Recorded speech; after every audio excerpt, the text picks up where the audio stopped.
हमें आपकी फ़ोटो भेजी गई है और हमें आदेश दिया गया है कि आप मंदिर में दर्शन नहीं कर पाएंगे। भगवान के द्वार सबके लिए खुले हैं, ये वाक्य हम बचपन से सुनते आ रहे हैं, लेकिन क्या वाकई ऐसा है? महाराष्ट्र के पुणे जिले में स्थित 12 ज्योतिर्लिंगों में से एक भीमा शंकर ज्योतिर्लिंग में एक ऐसी खबर आई है जिसने श्रद्धालुओं को और संतों के मन में भी कई सवाल खड़े कर दिए हैं। संत नलिनानंद गिरी जी महाराज, जो 7 समंदर पार अमेरिका में रहकर भी भारतीय संस्कृति का प्रचार कर रहे हैं, उन्हें भीमा शंकर मंदिर में प्रवेश करने से रोक दिया गया। आरोप बेहद गंभीर है। प्रशासन पर पक्षपात और अपमान के आरोप लगे हैं। आखिर क्या है इस विवाद की पूरी कहानी? क्यों एक संत को भगवान शिव के द्वार खाली हाथ लौटना पड़ा, वो अंदर नहीं जा पाए? आपको विस्तार से बताते हैं। नमस्कार, मैं ब्रह्मचारी आशीष और आप देख रहे हैं न्यूज़ इंडिया। सबसे पहले जानते हैं कि उस व्यक्तित्व के बारे में जिनके साथ ये घटना घटित हुई, नलिनानंद गिरी जी महाराज। ये कोई साधारण नाम नहीं है। वो वेदों के विद्वान हैं और अब तक दुनिया में 90 से ज़्यादा देशों में भगवत कथा का प्रचार प्रसार कर चुके हैं। मूल रूप से भारतीय होने के बावजूद धर्म प्रचार के उद्देश्य से उन्होंने अमेरिका की नागरिकता ली ताकि वहां रहकर पश्चिमी दुनिया को सनातन धर्म की गहराई समझा सके। उन्होंने संकल्प लिया था कि अपनी भारत यात्रा के दौरान वे सभी 12 ज्योतिर्लिंगों के दर्शन करेंगे। इसी संकल्प को पूरा करने के लिए वे भीमा शंकर पहुंचे थे, लेकिन उन्हें नहीं पता था कि यहाँ उनकी आस्था की नहीं बल्कि उनके धैर्य की भी परीक्षा ले ली जाएगी। महाराज जी का आरोप है कि वे निर्धारित समय पर मंदिर पहुंचे, लेकिन उन्हें गेट पर ही रोक दिया गया। प्रशासन का तर्क था कि मंदिर परिसर में निर्माण कार्य चल रहा है।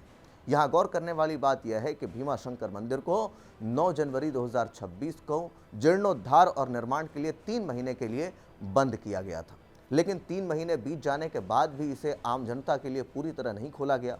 महाराज जी ने न्यूज़ इंडिया 24/7 से बातचीत में एक चौंकाने वाला दावा किया है। उन्होंने कहा है कि मुझे जानकारी मिली थी कि मंदिर के अंदर वैकल्पिक रास्ते से दर्शन कराए जा रहे हैं, यानी मंदिर के अंदर लोग जा रहे हैं। कुछ लोगों ने तो यहाँ तक बताया कि पैसे लेकर चोरी छिपे दर्शन की व्यवस्था भी चल रही है। हालांकि इन आरोपों की अभी तक कोई आधिकारिक पुष्टि नहीं हुई है। पूरा विवाद तब और बढ़ गया जब महाराज जी ने एक बहुत ही सनसनीखेज आरोप लगा दिया। उनका कहना है कि वरिष्ठ प्रशासनिक अधिकारियों ने सुरक्षा कर्मियों को बाकायदा उनकी तस्वीर दी थी और सख्त हिदायत दी थी कि उन्हें अंदर नहीं जाने देना है। एक संत के लिए इससे बड़ा अपमान क्या होगा? और आज हम त्र्यंबकेश्वर होते हुए भीमाशंकर गए। हालांकि हमें विदित था कि भीमाशंकर कंस्ट्रक्शन के कारण बंद किया गया है, लेकिन हमें आश्वासन दिया गया भीमाशंकर के ट्रस्टीज़ के द्वारा, जिनमें सुरेश कोधरे और चंद्रकांत कोधरे जो ट्रस्टीज़ हैं या वहाँ के जो भी गण हैं, उनके द्वारा कि स्वामी जी 5 लोगों के साथ आकर भगवान का दर्शन कर लें। वहाँ पर कोई स्थान है, मैं तो पहले कभी गया नहीं, जहाँ पर गिरी मठ है, गुरुदत्त मठ है, जो भी वो मठ है, मुझे उस मठ का नाम भी ज्ञात नहीं है। वहाँ से राम मंदिर से ले जाकर हम आपको दर्शन कराकर आ जाएंगे। लेकिन एक वहाँ पहुँचने पर दुर्घटना घटी। ट्रस्टी का फ़ोन बंद हो गया और हम वहाँ जाकर खड़े हुए तो वहाँ एक पुलिसकर्मी जिसने हमें वहाँ पर रोका और रोक कर उसने अपने फ़ोन में मुझे फ़ोटो दिखाई कि मेरी फ़ोटो लेकर उस पुलिसकर्मी ने बतलाया कि हमें आपकी फ़ोटो भेजी गई है और हमें आदेश दिया गया है कि आप मंदिर में दर्शन नहीं कर पाएंगे। नलिनानंद गिरी जी ने इसे आस्था के साथ अन्याय करार दिया है। उन्होंने सवाल उठाया है कि क्या अब भगवान के दर्शन के लिए भी प्रशासनिक रसूख या सेटिंग की जरूरत पड़ेगी। उन्होंने इस पूरे मामले पे शिकायत स्थानीय नेताओं और उच्च अधिकारियों से भी की है। साफ तौर पर वो अब अपनी बात रख रहे हैं।